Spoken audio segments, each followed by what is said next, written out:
Hola, buenas tardes. Estamos hoy con una grata presencia de entrevistar a una periodista especialista en economía del diario La Nación y La Nación Más, es la señorita Sofía Diamante. Sofía, ¿cómo estás? Un gusto recibirte para nosotros. Muchas gracias, un placer que me hayan escrito, así que feliz de estar acá. Bueno, me alegro mucho porque aparte sos una periodista muy experta en economía y quiero distinguir algo. Haces de la economía algo muy sencillo. Para los que no somos economistas, somos abogados, lo haces tan fácil, muy didáctica sos, y eso hace que te podamos seguir y entender aparte, ¿no?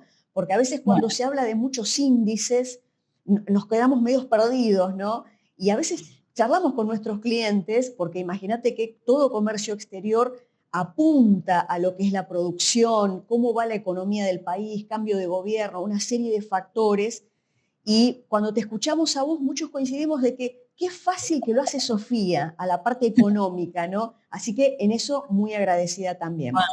muchas gracias. Por favor, y Sofía, te voy preguntando, haciéndote algunas consultas, ¿cómo ves la economía en este segundo cuatrimestre que está por comenzar a nivel, después de lo que se votó de la ley, ley bases, paquete fiscal, todavía no está por supuesto publicado, pero ya salió la aprobación? ¿Cómo ves vos como experta en el tema a lo que se viene? Bueno, ambos proyectos de ley le dan más herramientas al gobierno para, por lo menos, implementar el plan económico que quiere llevar adelante. Por un lado, el paquete fiscal le da mayores ingresos, por ejemplo, a través de ganancias, bienes personales, mismo hasta el blanqueo, la formalización de activos externos. Eso le va a permitir al gobierno tener mayores ingresos por ese lado y tal vez bajar impuestos en otros sectores que son más, o otros impuestos más distorsivos, como por ejemplo el impuesto país, que es la promesa que hizo el ministro Caputo, que es supuestamente a partir de agosto o septiembre, cuando empiecen a ingresar los ingresos de estos impuestos que mencionamos, va a bajar los otros. Bueno, es una promesa. Creo que hay que, después el gobierno o el Estado argentino se debe una discusión más de fondo de si hay que hacer una reforma del sistema tributario, pero eso es otro tema más adelante. En el cortísimo plazo creo que ayuda al gobierno, o sea, el gobierno, Argentina tiene hoy dos problemas. Tiene esto de que gasta más de lo que le ingresa. Este año este gobierno lo está cambiando y los primeros 5 meses hubo superávit. Y el otro problema es que le faltan dólares. Entonces, a través del blanqueo, a través del famoso RIGI, que es el régimen de incentivo a grandes inversiones, el gobierno va a lograr conseguir dólares. Entonces, por eso es tan importante estos dos proyectos de ley. Hay que ver qué pasa, porque todavía estamos viendo que hay mucha volatilidad, de que todavía los inversores no terminan de convencerse de cuál es el programa en la segunda parte del año. O sea, hay mucha ansiedad por el cepo cambiario. Hay que quitar el cepo cambiario para que la economía empiece a reactivarse más rápida. ¿Por qué el cepo cambiario sí y cepo cambiario no? Si no está el cepo cambiario, la reactivación de la economía es más rápida, hay más crecimiento y no entramos en una recesión tan profunda. Y acá el miedo es, si no sacan el cepo, si la reactivación es más lenta, entonces también el apoyo político el apoyo político no, el apoyo de la sociedad que pueda llegar a tener el gobierno se podría perder tal vez si vemos que la economía pasan los meses y no genera esta activación de la que tanto se habla. Por eso entramos en esta volatilidad de no sabemos qué va a pasar. Pero bueno, hay que seguir viendo estos día a día. Esta semana y las semanas anteriores fueron bastante volátiles. Vamos a ver si el gobierno logra llevar esa tranquilidad al mercado diciendo, mira, hay un plan acá consistente. En lo fiscal ya no hay dudas. Es decir, es un gobierno que está convencido que las cosas tienen que dar en orden. Ahora falta lo monetario. Hoy el principal problema de la Argentina es que seguimos teniendo un banco central sin reservas. Todavía siguen siendo negativas en 2.000 millones las netas, las que mira todo el mundo.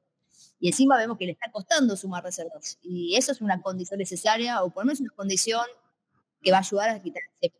Claro, vos sabés, Sofía, que una de las preguntas que nos hacen todos los clientes es, Silvia, tenemos que programar las importaciones, pero tenemos el impuesto país. Vos sabés mejor que nadie, Sofía, que estábamos del 7,5, pasamos al 17,5, así, de un refilón. Claro, entonces los importadores se vieron con esta cuestión de que incrementó mucho el valor En algunas cosas quedaron muy altos los productos, por ejemplo, tenemos clientes de importaciones de maquinarias, eso sacudió muchísimo, importaciones de todo lo que es la parte de semillas, también sacudió muchísimo porque te deja, digamos, un desfasaje. No quiero aplicar terminología muy financiera porque tal vez no la tengo muy clara, pero generó como un desbalance y las empresas dicen, nos genera un costo muy alto esto. Entonces, la pregunta que nos hacen es, ¿cuándo va a salir o cuándo van a sacar lo que sostuvo Caputo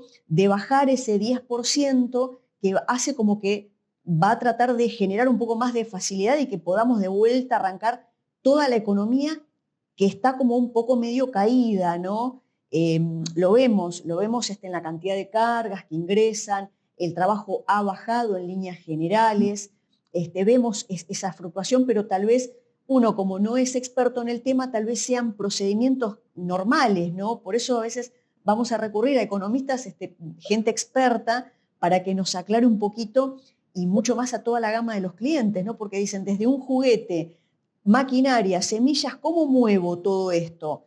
Traigo, aplico, trato, no vendo, es como que un poco, ¿no? Sí. Sí, todavía hay mucha incertidumbre. Es cierto, un importador debe estar importando, no sé, un tipo de cambio de 1.250, 1.300, más o menos. Sí.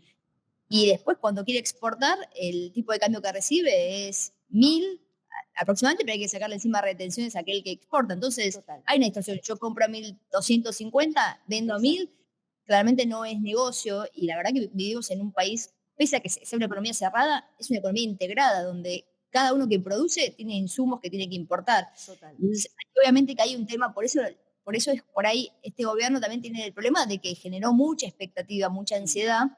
Entonces, van pasando los meses y vemos que por ahí el gobierno no está apurado en solucionar estas distorsiones. Tal vez el gobierno tiene sus razones de por qué no. La verdad, hay que estar en ese momento, hay que estar sentado en el Palacio de Hacienda. Totalmente. Y uno en la comodidad del sillón decir, y saquen el cepo. El gobierno mira todo, entonces ellos dicen, bueno, todavía no están las condiciones dadas, prefiero estar seguro cuando saco el cepo que después tener que volver a ponerlo, como sucedió en el gobierno de Mauricio Macri. Exacto. Pero acá el de vuelta, el problema es que entramos en una recesión muy fuerte, que es cierto, creo que con cualquier gobierno iba a ocurrir porque hay que solucionar ciertas distorsiones que acumulamos durante los años. Había que, es como dice el economista Esteban Domecq, había que llevar el auto al taller, arreglarlo para que vuelva a funcionar. Y eso iba a pasar. Acá por ahí lo que empieza a generar ruido es, bueno, el gobierno hablaba de una caída en B, es decir, que caía muy fuerte y rebotaba. Lo que pasa es que no se ve ese rebote tan fuerte, se ve que está costando el rebote y a medida que cuesta el rebote empieza a subir el desempleo. Porque al principio cuando cae la economía, bueno, las empresas lo que dicen es, bueno, por ahí adelanto vacaciones, suspendo algunas horas o trabajamos menos. Pero cuando esto empieza a pasar los meses y ven que la producción no reactiva, eso ya no es suspensión, es directamente un despido y ahí es cuando sube el desempleo. Y si sube el desempleo, también va a haber menos consumo, porque el consumo no va a reactivar tan rápido como también el gobierno dice. Entonces acá es cuando empezamos a ver. Es fácil, la verdad que una economía crece por 4 razones. Una es por el consumo, que el consumo no está ocurriendo porque hay desempleo y porque todavía los salarios no están ganándole la inflación. El segundo motor de crecimiento es la inversión. No hay mucha inversión en Argentina. Primero, los de afuera no invierten porque hay cepo. Y los argentinos no invierten porque todavía tienen mucha capacidad ociosa en sus fábricas. Todavía tienen máquinas que están funcionando a media máquina. ¿Para qué voy a invertir a comprar otra máquina si la que yo tengo no la estoy usando al 100%? Tal cual. Otro factor de crecimiento son las exportaciones, que eso algo está funcionando, el campo, el petróleo, el gas, pero bueno, necesitamos más. Y el cuarto motor de crecimiento es el gasto público, que como bien sabemos está totalmente en caída. Así que de los 4 motores, solamente la exportación está un poco traccionando. Y como vos bien decías, a media máquina, porque los que exportan también importan, están importando más caro. Entonces, por eso es como decimos, bueno, lo que se le pide al gobierno es mostrarme las razones de por qué crees que va a rebotar en B, porque por lo menos la mayoría de los analistas no la ven y en la economía real no se ve. Exacto.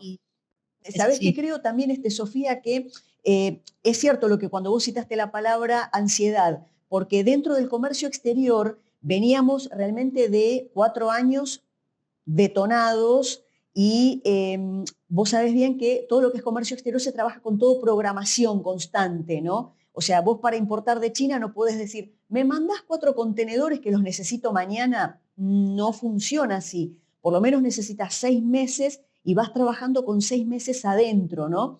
Entonces, claro, lleva este gobierno, estábamos prácticamente todos enjaulados, yo le decía, era una pandemia de la economía, ¿no? Porque estábamos todos encerrados dentro de un muro que no sabíamos cómo salir. Imagínate, 25 años, acá un estudio, 25 años con una gama de muchos clientes y donde tratábamos todos de buscar alguna solución. Y te puedo asegurar, Sofía, que ni jurídicamente había la solución de los últimos tiempos de la administración anterior para poder encauzar esto. De repente asume Milei, claro, se empezaron a dar factores que a nosotros en comercio exterior es como que dijimos, wow, o sea, entonces, ¿qué pasó? Se podía hacer esto, pero acción u omisión no se hacía. Teníamos también un problema que hoy lo seguimos teniendo, pero tal vez un poco más atenuado porque tenés una previsibilidad que es la de girar, porque las empresas pueden importar, sí, la SEDI, yo diría que es una cuestión estadística, pero vos podés importar todo lo que vos quieras. El tema radica en que te encontrás con un parate a la hora de los giros. Los giros seguimos con 30, 60, 90, 120, con el despacho de aduana, a partir de ahí, salvo la última, viste, la resolución para competir, que esa resolución que sacaron donde a ciertos productos, a ciertos rubros pueden importar y pueden girarlo en forma automática, sin entrar en esa vorágine de la programación de días, que no estaría afectando a los clientes nuestros por los rubros, ¿no? Entonces, y de golpe te encontrás con esto, decir, bueno, a ver, ¿para dónde vamos? Y es como que todos buscamos soluciones ya, ¿no? Pero sí entendemos que se hicieron un montón de cosas, falta muchísimo, pero bueno, son tal vez casi 7 meses y por eso recurrimos a los expertos, ¿no? En economía. No, es cierto, la ansiedad es, por ahí el gobierno anterior no se le exigía tanto porque tampoco no se le esperaba que el gobierno anterior vaya a resolver estos problemas. A este gobierno sí, de hecho, fue votado para terminar con los problemas económicos. Entonces es cierto que todavía siguen las distorsiones y de vuelta acá el tema es, tenemos un banco central que le faltan dólares, que es por eso que a los importadores les tiene que dar esto de 30, los plazos de tiempo, 30, 60, 90. Entonces uno mira y dice, pero si el Banco Central no está acumulando dólares, ¿cuándo se va a estabilizar, a normalizar que yo pueda importar y pagar en tiempo y forma? Entonces acá es cuando genera ruido y uno empieza a hablar, ¿y por qué no está acumulando dólares el Banco Central? ¿Es porque el tipo de cambio quedó atrasado? ¿Por qué quedó atrasado? Atrasado siempre recordamos cuando sube menos que lo que se acumula la inflación, es decir, que viene detrás de todo lo que aumentó el resto de los precios. Tal cual. Acá vienen todas las preguntas que empiezan a haber dudas de si y al gobierno, o sea, se empieza a haber dudas de qué pasa con el gobierno. Se enamoró de atrasar el tipo de cambio, que es algo que hicieron todos los gobiernos anteriores. Es cierto que el mismo gobierno dice, el mismo Caputo dice, acá en Argentina nadie le cree al gobierno porque siempre les mintieron. Claro, Entonces, claro. él tiene que entender que se genera estas dudas porque el que ve una vaca, el que se quemó con leche de una vaca y llora, bueno, sucede. Entonces, es verdad que Argentina a veces tiene que sobrereaccionar o el Estado tiene que todo el tiempo reafirmar esa confianza. Así que bueno, estamos en este punto de por ahí de inflexión, viendo a ver qué va a pasar con el tipo de cambio, si el Banco Central va a empezar a acumular dólares, si va a haber un acuerdo con el FMI que le va a dar los dólares al Banco Central para de esta forma salir del cepo con una transición más ordenada. Hay todavía mucha incertidumbre y esa incertidumbre genera que no, nos cueste planificar, ver qué hacemos. Importamos, compramos, a dar una fábrica nueva. Hay algunas certezas. Las certezas, por ejemplo, el sector de minería y de energía, la verdad que está creciendo a un ritmo impresionante. Y eso va a generar dólares, va a generar mayores recursos tanto para el Estado Nacional como para las provincias. Así que ahí hay una realidad. Vos ves para hacia adelante y a Argentina dólares no le pueden faltar. O sea, el problema es en el corto plazo cómo se soluciona y si además de energía y minería hay otros sectores que puedan acompañar ese crecimiento, que lo hay, porque sabemos que Argentina tiene un potencial enorme. Sí, es verdad. Sí que lo hay, servicio de valor agregado. O sea, pese a todas estas crisis, nació Mercado Libre, que está entre las 5 empresas más grandes de toda América Latina. Y compite mano a mano con cualquiera de la región, de México, Brasil. Está Global. Hay un montón de empresas que se desarrollaron en un ambiente muy desafiante de Argentina. Imaginemos cómo va a ser cuando empiece a crecer. Entonces, hay que ser optimistas, pero bueno, existe esa ansiedad de corto plazo y hay que ver cómo el gobierno ahora con estas 2 leyes va a tener más herramientas como para controlar esta volatilidad. Bueno, hay que ver. Hay que ver. Sofía, no te quiero quitar más tiempo, realmente sos muy amable, muy didáctico, da gusto hablar con vos, porque lo haces muy, muy claro, muy fácil para los que manejamos comercio exterior, pero no tenemos el manejo de la economía como lo tenés vos. Así que no tengo palabras de agradecimiento por este ratito que nos diste al estudio, de charlita. No, gracias, y yo la verdad que los valoro, los admiro, no sé cómo hacen el que exporta, que va, viaja, busca un cliente y después por ahí ese cliente cómo hace, por ahí exporta pérdida para no perderlo y porque le cambiaron las reglas de juego en un segundo en Argentina. La verdad que mi admiración es para todos los que exportan, importan, toda la burocracia, el papelerío, debería ser más fácil, todo debería ser más fácil. Ojalá que en algún momento sea así, así que yo le doy admiración a todos ustedes y gracias por ayudar. Por favor, es un gusto y nada, agradecerte una vez más por este ratito. Sé que estás con muy poco tiempo, así que la verdad que el agradecimiento. Un beso grande, Sofía. Un beso grande para vos. Muchas gracias, por favor, a vos y hasta luego.